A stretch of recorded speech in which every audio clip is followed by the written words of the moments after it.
Olá, tudo bem? Bem-vindos novamente à nossa aula de Antigo Testamento 2.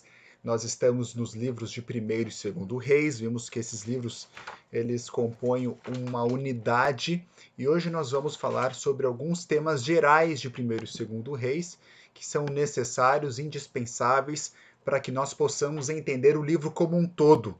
Nós vimos na aula passada que esse livro descreve após a monarquia ser dividida, né? A gente começa com Saul, Davi, Salomão, e depois nós temos essa divisão da monarquia entre esse reino do norte e o reino do sul, Israel e Judá. E nós tivemos 20 reis de cada lado, né? 20 de um lado, 19 mais uma rainha de outro, então 20 reis de cada lado. E nós vimos que a grande maioria desses 6, eles fizeram o que era mal aos olhos do Senhor. Geralmente, cada descrição desse rei começa falando o nome desse rei, quem era filho de quem. Geralmente faz uma correlação com o reinado de cima ou de baixo, né? Então, rei X reinou no 3º ano do rei de Israel, daí faz essa correlação. E depois fala um pouco sobre o que ele fez e faz um julgamento moral do rei, se ele foi bom ou ruim. Então, interessante, essa historiografia, nós estamos na disciplina de livros históricos, ela não tem um objetivo primariamente descritivo, mas ele tem um objetivo, nós já vimos, teológico. A gente quer mostrar essa história desses 6 à luz da aliança. Por isso que muitas pessoas entendem que esses livros são uns livros deuteronomistas, no sentido até de relação à data desses livros, da redação desses livros. A gente não argumenta dessa forma, porque a gente entende que o Pentateuco ele é da época de Moisés, ele não é lá na época do exílio. Não obstante, é importante a gente notar essa noção da história desses 6 à luz da aliança, ou seja, se eles foram fiéis ou não à lei do Senhor. Deuteronômio 17 é o grande texto para que a gente possa julgar se eles foram bons ou ruins, esses 6. Então, nessa aula, nós vamos passar juntos sobre a avaliação de Salomão. Depois nós vamos ver um pouco sobre a ação dos profetas. Vocês viram na aula passada, no esboço, na estrutura do livro, que nós temos a narrativa de alguns profetas, Elias, Eliseu, dentre outros profetas que trabalham já na corte dos 6. Nós vamos diferenciar os profetas clássicos dos pré-clássicos, e depois nós vamos falar sobre o sincretismo religioso do culto de Yahvé com o culto das nações ao redor, o que leva ao exílio, essa idolatria que é utilizada a metáfora de adultério. O povo está se adulterando embaixo das árvores, que são os altos, né? O lugar onde eles faziam esses postes ídolos. Então aqui nós temos nessa foto arqueológica esse lugar em Dan escavado, um templo, possivelmente a Bíblia diz que Jeroboão construiu esse lugar do bezerro de ouro para colocar um no norte em Dan e outro ao sul em Betel. Então é interessante. Existe uma possibilidade que aqui era um dos centros religiosos do Reino do Norte de Israel. Vamos lá então, vamos fazer essa avaliação de Salomão. Bom, Salomão, novamente, a gente tem que ler à luz de 2 Samuel capítulo 7. Antes de 2 Samuel capítulo 7, Davi quer construir uma casa para Deus. Deus o proíbe, mas ao invés disso, Deus dá uma dinastia para Davi. Ele fala que o Espírito vai estar sobre ele e sua dinastia será eterna, enquanto eles forem fiéis à aliança. Mas é interessante que a gente vê que essa dinastia, essa promessa de Deus, ela se cumpre justamente em Salomão. Salomão, ele é o filho de Davi, ele continua o reinado de Davi, mas depois de Salomão, essa dinastia ela se quebra. E agora a grande pergunta é, será que a promessa de Deus a Davi ela vai se quebrar ou não? Se quebrar, que promessa é essa de Deus que é eterna, e sendo que logo na sequência de Salomão o reino se divide? Então, ou você tem que interpretar o que Deus quis dizer em 2 Samuel 7, em relação à aliança que ele corta com Davi, ou você coloca em xeque a promessa de Deus. Poxa, Deus falou que essa promessa seria eterna, mas aparentemente essa promessa então não é incondicional, é condicional à fidelidade à aliança. A gente vai ver mais para frente sobre essa dinâmica, uma aula futura sobre aliança que nós vamos ter. Importantíssimo, amigos e amigas, a gente entender o que é aliança. Aliança é essa relação bilateral entre uma parte maior e uma parte menor, com correlações, responsabilidades e privilégios mútuos. A gente vai ver como funciona essa condicionalidade e incondicionalidade da aliança. Né? Então, na avaliação de Salomão, ele viveu numa época de ouro, ele é descrito como um amado por Deus, por Yahvé, assim como Davi foi amado por Yahvé. Ele recebe sabedoria de Yahvé, a gente vê isso em 1 Reis capítulo 3, ele tem aquele sonho, Deus aparece para ele e fala, pede o que você quiser, ele podia pedir o que ele quisesse, mas ele pede apenas discernimento, sabedoria. Discernimento é a capacidade de escolher entre o bom e o ruim. Deus se agrada e dá discernimento, sabedoria e prosperidade, todas as outras bênçãos da aliança. Ele se torna esse grande rei, o seu império se expande, e esse período de Salomão é descrito como um período de paz e prosperidade, em 1 Reis capítulo 10, versos 14 a 29. Ele tem paz, shalom, eles conquistam. As nações ao redor, elas vêm até Salomão para saber por que ele tem tanta prosperidade. E aqui ele prospera não apenas no nível de justiça, de paz, prosperidade, mas também prospera no conhecimento da natureza, nas artes, nas ciências. As pessoas elas se aproximam de Salomão, abismadas pela sabedoria de Salomão, e quando chegam próximos a ele, descobrem que na verdade a sabedoria de Salomão ela vem por causa de Deus. Deus, ele é a fonte da sabedoria.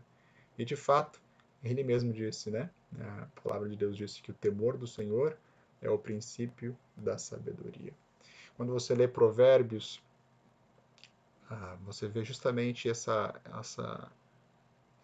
sabedoria vindo do Senhor, vindo do temor do Senhor.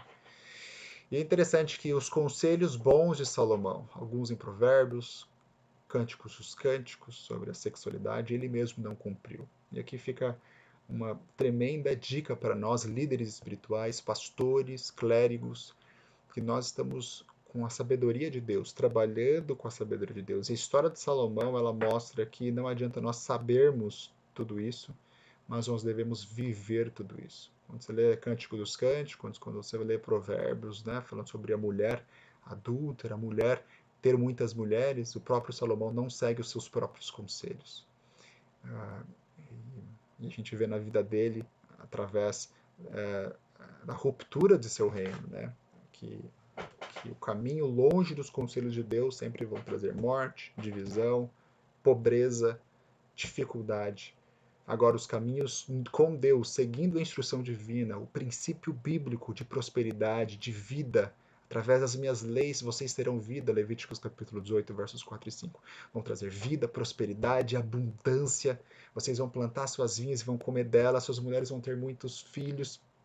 Vocês vão ver os seus netos, seus bisnetos e vão ter prosperidade. Então a gente vê aqui uma teologia bíblica da prosperidade interessante, nesse mundo dividido que nós vivemos, onde a prosperidade, a teologia da prosperidade é distorcida, não bíblica, manipulativa do divino. A gente vê que existe uma teologia bíblica da prosperidade, que são as bênçãos da aliança. Essa prosperidade, ela é certa. O caminho da prosperidade ele é escrito pela Bíblia, é escrito por Deus, e ela é certa. Então fica o nosso desafio. Eu sei que alguns de nós já passamos ou estamos passando por algum tipo de provação, talvez alguma provação financeira, mas o meu desafio para você é que você busque a viver os princípios bíblicos, que lá está o segredo da prosperidade, não apenas financeira, mas a prosperidade de vida, de saúde, prosperidade para a gente ter saúde. Não quer dizer que nesse mundo de pecado a gente não vai ter doença, mesmo seguindo todos os passos, né? O meu tio Admir faleceu com câncer de intestino e ele era vegetariano a vida inteira, né? Sempre se alimentava, sempre fazia exercícios e infelizmente veio morrer de câncer. Mas a gente vive num mundo de pecado, então é um mundo ambíguo, mas o segredo, a dica, a orientação bíblica sempre vai trazer saúde, sempre vai trazer prosperidade. Então, viver isso vai ser o desafio. E a história dos reis é justamente essa história de que quando o povo, o rei, quebra a aliança, o reino todo padece. É a teologia da solidariedade corporativa. Então, vamos juntos vermos agora, a gente viu essa ascendência de Salomão, e agora nós vamos ver essa queda de Salomão. E esse declínio pessoal, ele causa um declínio político. E nós vemos que parte desse declínio está associada justamente essa arte de Giovanni descreve bem o declínio de Salomão. Salomão rodeado por mulheres, e essas mulheres agora levando Salomão para a idolatria. E é interessante como os profetas descrevem, pensa em Oséias, né?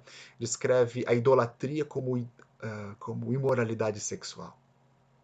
Quando a gente pensa, por exemplo, em Atos 15, a gente vê exatamente essa correlação. Olha, as pessoas, os gentios não precisam se tornar judeus para se tornarem cristãos. A gente já viu isso. Circuncisão era uma mudança de status, a gente viu isso em GB, mas agora vocês se abstenham de algumas coisas. Carne oferecida para ídolos, se abstenham de idolatria, se abstenham de imoralidade sexual. Existe uma correlação forte. Lê Romanos capítulo 1, você vai ver exatamente isso. As pessoas esqueceram de dar glórias a Deus, suprimiram a verdade, agora são indesculpáveis. Agora eles vão. Essa idolatria, né, de não dar glórias a Deus vai trazer pecados sociais. Os pecados sociais, eles são consequência do esquecimento de Deus. Viver como se Deus não existisse. Porque, veja, quando a gente peca, a gente nunca tem a noção de que Deus está do nosso lado. É ou não é? O indivíduo que mente, ele mente, mas ele se esquece que Deus está do lado dele, que o Deus é da verdade, está do lado dele. O indivíduo, por exemplo, que adultera, ele não imagina que quando ele está ali expondo a sua vergonha, o Deus Criador dos céus e da terra está do seu lado. Então veja, se nós tivéssemos o Coriodeon, a noção da presença de Deus, a gente não quebraria a aliança, é ou não é? Essa noção que Deus, não como um policial, mas um Deus amoroso que nos acolhe, está e vive do nosso lado. Vivendo na presença de Deus significa justamente isso, essa companhia divina. E a gente vê que essa idolatria, viver como se Deus não existisse, isso que é idolatria. É o acebel, a impiedade de Romanos 1, versos 20 e 21. Essa impiedade, idolatria, esse viver como se ele não existisse, gera os pecados sociais. E é exatamente isso que a gente vê na história de Salomão. Ele casa com mulheres, começa a viver essa vida sensual, essa vida sensual, poligâmica, os pecados da carne, as dicas todas que Deus deu em Deuteronômio 17, quando vocês colocarem um rei em Israel, que viva sem mulheres, não junte cavalos, não junte riquezas. Agora Salomão começa a viver justamente contrário a esses princípios que Deus havia estabelecido. E evidentemente essa poligamia foi seguida por idolatria. Essa poligamia foi feita por causa de alianças políticas com esses reis estrangeiros. E essa aliança política acabou gerando uma burocracia, ele acumula casas, ele expande o reino, e agora ele acaba escravizando não apenas os povos da terra, mas os próprios hebreus, os próprios israelitas. Né? E não é à toa que quando a monarquia é dividida, a primeira reclamação do povo é justamente essa: olha, o conselho dos sábios foi alivia para o povo. Ele falou o seguinte: não, eu vou aumentar o trabalho do povo, né? O dedinho do meu o meu dedinho é mais grosso do que a cintura do meu pai. Em outras palavras, ele não seguiu o conselho dos sábios, seguiu o conselho dos jovens, e o reino foi dividido. Então veja, essa avaliação de Salomão, ela é uma avaliação de declínio, uma avaliação de queda moral e uma queda espiritual religiosa. E quão frequentemente a vida espiritual nossa está correlacionada à nossa vida moral. Quando nós caímos, quando nós quebramos a aliança, quando nós cometemos atos de imoralidade, não estou falando de atos legais, eu estou falando de atos morais, porque a moralidade é mais ampla do que a legalidade. Tem muita gente imoral que vive plenamente segundo os quesitos legais, mas todos esses atos imorais geralmente acontecem quando nós estamos longe de Deus, vivendo como se Deus não existisse. E olha só o que 1 Reis 11:33 diz. A palavra de Deus diz: porque me deixaram e se encurvaram a Astarote, deusa dos Sidônios, a Quemos, deus dos Moabitas, e a Milcom, ou Molech. Pensa nas consoantes. M-L-K. Né? Melech, rei. Milcom, Molech, um rei. Mais uma vez, né? Esse Deus que é um rei. Ou seja, quando Salomão e todos os reis se rendem a Molech, Eles falam, não é Deus que é o meu rei, é esse ídolo que é o meu rei. Deus dos filhos de Amon, e não andaram pelos meus caminhos para fazerem o que parece reto aos meus olhos, a saber, os meus estatutos e os meus juízos, como Davi, seu pai. Então, aqui a gente tem o declínio. E justamente esses três deuses, a gente vê que são três deuses da vizinhança, relacionados. Astarote, por exemplo, essa deusa da sexualidade, da fertilidade, da guerra. A gente vê que o problema de Salomão foi justamente esse problema de sexualidade. Ele traz concubinas de outras nações para fazer alianças políticas e evitar a guerra. Então veja, Deus em Deuteronômio ele fala as bênçãos da aliança. Você segue a lei e você vai ter prosperidade. Ele buscou prosperidade em Astaroth, a deusa da sexualidade, fertilidade, da guerra. Ele busca segurança política no deus de Moab, esse deus Quemos, onde Deus falou o seguinte: olha, o meu representante vai estar sentado no trono, mas o santuário é o trono de Deus. O Santo dos Santos é onde Deus governa. E agora o governo de Deus vai inspirar, através da aliança que ele fez com o rei, essa direção para o povo. E agora quem está sentado no trono é Chemos, o deus nacional de Moab, que vai trazer a estabilidade política. E Molech, ou Milcom, é esse deus onde ele pega as crianças e traz a vida. Um deus de sacrifício. E a gente vê que o pecado de Salomão, ao ele trazer essas mulheres e trazer esses deuses de carona, acabou se perpetuando e ele foi extinto apenas na reforma de Josias, que é descrita em 2 Reis, capítulo 23. Gente, se vocês forem ver, depois olhem na minha tabela ali, na aula passada, no PDF que vocês têm, a tabela dos 6, e vocês vão notar que isso é 290 anos depois, praticamente. Então veja a periculosidade de um erro, de um pecado de um rei.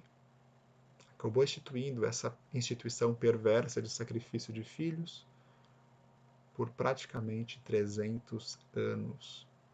A gente vê que quando um liderado cai, a influência é pouca, mas quando um rei, um líder espiritual cai, as influências são devastadoras.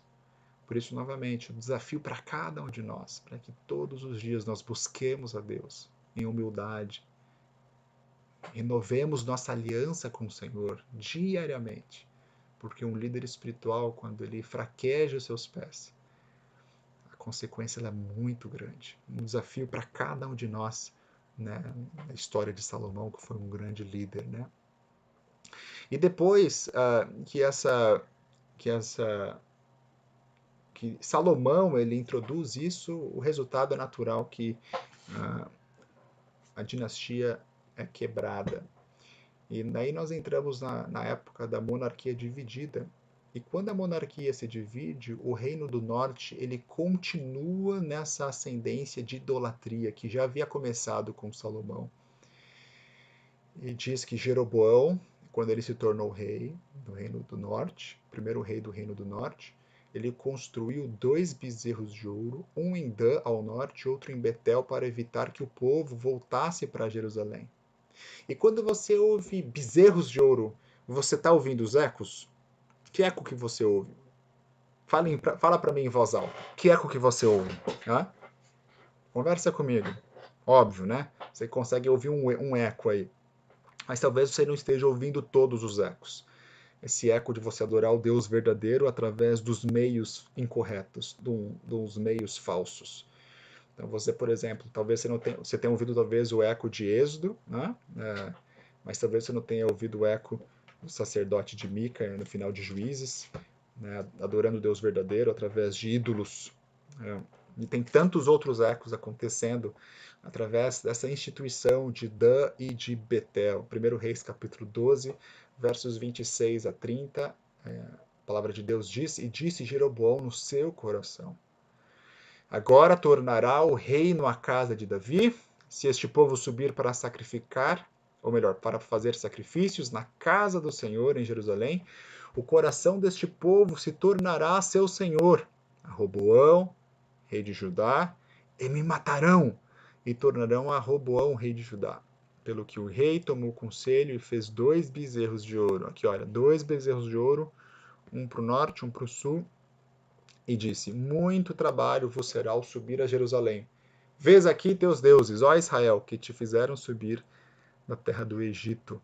E pôs um em Betel, outro em Dan, e assim por diante. Então veja, um eco grande, né? Êxodo 32, 1 e 4. Eu não vou ler aqui, só vou falar que o povo vai até Arão, que fala para Arão que Moisés, a gente não sabe o que aconteceu com ele, levanta-te e faze-nos deuses que vão adiante de nós. Quem estava indo adiante do povo era justamente o próprio Deus, com a coluna de fogo e a nuvem, e agora eles pedem que esse bezerro vá à frente, né? Arão pede para que eles tragam seus pendentes, seus brincos, e Arão ele funde, faz um bezerro, e ele diz: estes são os teus deuses, ó Israel, que tiraram da terra do Egito. Olha aqui como diz: vês aqui os teus deuses, ó Israel, em 1 Reis 12, que te fizeram subir da terra do Egito. Então aqui o rei, na verdade, aqui é um novo Arão. E agora esse rei, como novo Arão, ele leva o povo à idolatria. Enquanto Moisés estava onde? Moisés estava justamente em cima da montanha, fazendo aliança com o Senhor. Né? Então veja, esse eco de idolatria, nós já vimos que começa com Salomão. Na verdade, na época dos juízes, a gente já vê idolatria acontecendo, mas toda vez que aparecia idolatria, e depois idolatria quebrava aliança, acontecia opressão, aquele ciclo que nós já vimos no livro de Juízes. A pergunta que Juízes fazia é o seguinte: naquela época não havia rei em Israel. Naquela época não havia rei em Israel. Sempre termina dessa forma, não é? Naquela época, cada um fazia o que era certo aos seus olhos e não havia rei em Israel. E agora, tem rei em Israel e o problema permanece. Então aqui a gente tem uma ironia, que o livro de Juízes está preparando, o 1 Samuel começa e agora o período dos reis, a gente vê que está sendo deflorada essa quebra da aliança, essa rebelião comum, coletiva. Esse eco do bezerro de ouro, justamente, é um eco que traz ao panteão de deuses do egípcio, o culto egípcio, de Apis, que é esse touro, bezerro. A palavra hebraica para bezerro pode ser touro, pode ser boi, pode ser esse animal. Né? A gente descreve como esse bezerro, que é um touro jovem, mas a palavra pode ser descrita como um boi, por exemplo. E esse culto é associado à fertilidade e à harmonia da ordem. Novamente, você viu que os ídolos que Salomão traz para a terra associados à fertilidade. Baal também, o deus dos cananeus, também é associado à fertilidade. Este touro era a encarnação de Osíris, deus sol, e trazia fertilidade agrícola, saúde e vida. E você lembra que Jeroboão, quando foi exilado, fugindo, ele fugiu para onde? Justamente para o Egito. E quando ele volta para a terra, ele traz esse ídolo para a terra e agora ele leva todo o reino do norte a se corromper. Mas é interessante que essa reforma religiosa de Jeroboão, e você faz ecos dessa reforma religiosa com a reforma de Josias depois, no Segundo Reis. Os paralelos linguísticos são interessantes, mas uma reforma contrária aos planos de Deus, ao passo que Josias é uma reforma segundo a aliança de Deus. Né? Ele reencontra os livros, ele tira a idolatria. O que Jeroboão dá, depois Josias tem esse movimento reverso. Né? O objetivo não era idolatria, mas o objetivo era político. Jeroboão não queria que o povo migrasse para o Reino do Sul, porque se migrasse para o Reino do Sul, logo ele seria enfraquecido politicamente e iria ser substituído. Mas, muito embora o objetivo não tivesse sido religioso, mas político, os resultados são religiosos. O povo se afasta de Deus. E depois os profetas, aqui um exemplo de Oséias, eles vêm levantando o dedo em nome do Senhor, contrário a essa ação de corrupção espiritual do povo. Olha só o que diz Oséias, capítulo 8, versos 4 e 5. Eles fizeram reis, mas não para mim. Constituíram príncipes, mas eu não soube. Da sua prata e do seu ouro fizeram ídolos para si, para serem destruídos. O teu bezerro, ó Samaria, foi rejeitado. A minha ira se acendeu contra eles. Até quando serão eles incapazes de alcançar a inocência? Profundo, hein? Comparando esses bezerros com ídolos e não como uma representação do Deus verdadeiro. Oséias 11, 1 e 2 faz essa correlação desse bezerro com Baal, que o ponto é o mesmo, fertilidade. Quando Efraim falava, temia-se. Foi exaltado em Israel, mas ele fez-se culpado em Baal e morreu. E agora multiplicaram pecados, e da sua prata fizeram uma imagem de fundição, ídolos, segundo o seu entendimento. Todos obra de artífices, os quais dizem, os homens que sacrificam beijam os bezerros. Então, a correlação de Baal com bezerros, apontando para a fertilidade. E Baal é justamente esse deus da terra. Então, veja, o bezerro vem do Egito, Salomão, quando ele traz Astarote, Quemos, quando ele traz Moloque, são deuses da vizinhança, e agora nós temos esses deuses da própria terra, que é o deus Baal. E a gente vê aqui na estela de Baal justamente esse deus da fertilidade. Ele é descrito como um homem jovem, forte, que marcha para frente, ele está caminhando, ele não se para. Né? A imagem de um homem forte, jovem, traz esse símbolo sexual, né? Uma pessoa como se fosse um rapaz nucio, né? Um rapaz cheio de testosterona, disposto a ter vários encontros furtivos com quem tivesse na frente. Esse Baal, ele tem um relâmpago em suas mãos, né? Ele tem um relâmpago, significado da chuva, da tempestade, significado do fogo, e a sua ideologia era justamente que ele traria proteção divina, fertilidade agrícola, e fertilidade para as pessoas, fertilizando a terra com a chuva, que é o seu sêmen. Toda essa conotação sexual e de prosperidade agrícola. E agora, os profetas dos livros do rei se levantam contra este Deus da terra, que é o Deus Baal. Mas antes de eu pintar aqui esse quadro, que é um quadro assim, que fica claro na narrativa de Elias e Eliseu, eu quero fazer essa distinção entre o profeta pré-clássico e o profeta clássico. O que é isso, professor? Explico. O profeta pré-clássico é uma categoria para descrever esse profeta que é profeta, mas não é canônico. Em outras palavras, não escreveram um livro. Pense em Elias e Eliseu. Você não tem nenhum livro na Bíblia chamado Elias e Eliseu. Já os profetas clássicos, eles são profetas que escreveram livros. Pensa nos 3 maiores, Isaías, Ezequiel e Jeremias, e pensa nos 12 menores, nesses 15 profetas. O fato de Elias e Eliseu não terem escrito livros não significa que eles não são autoritativos. Eles são autoritativos, só não escreveram livros.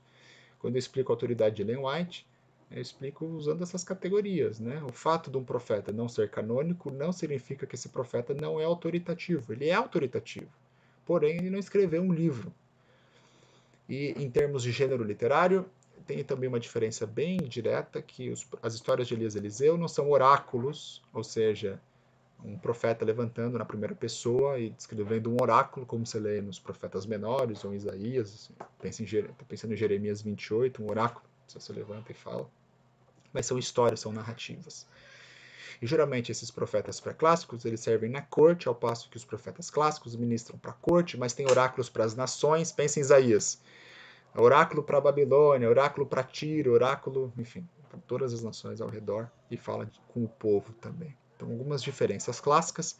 Agora, feito e esclarecido a diferença de profetas pré-clássicos. Pré-clássicos, a gente vai entrar no ciclo dos profetas Elias e Eliseu, justamente combatendo essa noção, essa apologia contra esse Deus da fertilidade, o Deus Baal, que é o Deus da terra. Olha que interessante. O grande conflito entre o Deus Criador, que é Yahvé, e Baal. Então veja algumas das narrativas. Baal é o Deus da tempestade e controla a chuva. Elias vem e ordena a seca. 1 Reis 17, verso 1 diz: Então Elias, o tisbita, dos moradores de Gileade, disse a Acabe: Vive o Senhor, Deus de Israel, perante cuja face estou, que nestes anos nem orvalho nem chuva haverá, senão segundo a minha palavra. Outras palavras, quem é que manda na chuva? Não é Baal, é o Senhor. Olha só um segundo ponto. Baal garante fertilidade agrícola e colheita abundante. Daí vem Elias e fala que Israel vai ter fome, falta de cereais. No entanto, eles providenciam grão e óleo. E olho, tá errado aqui. Óleo, não olho. Miraculosamente. A gente vê isso em 2 Reis capítulo 4. Multiplicação do azeite, 2 Reis capítulo 4. E depois nós vamos ver justamente a multiplicação de pães. Isso é um eco maravilhoso, né? O que Eliseu faz. Primeiro ele multiplica azeite para a viúva, a história famosa das botijas de azeite. E depois, segundo Reis 4:42, ele multiplica os pães.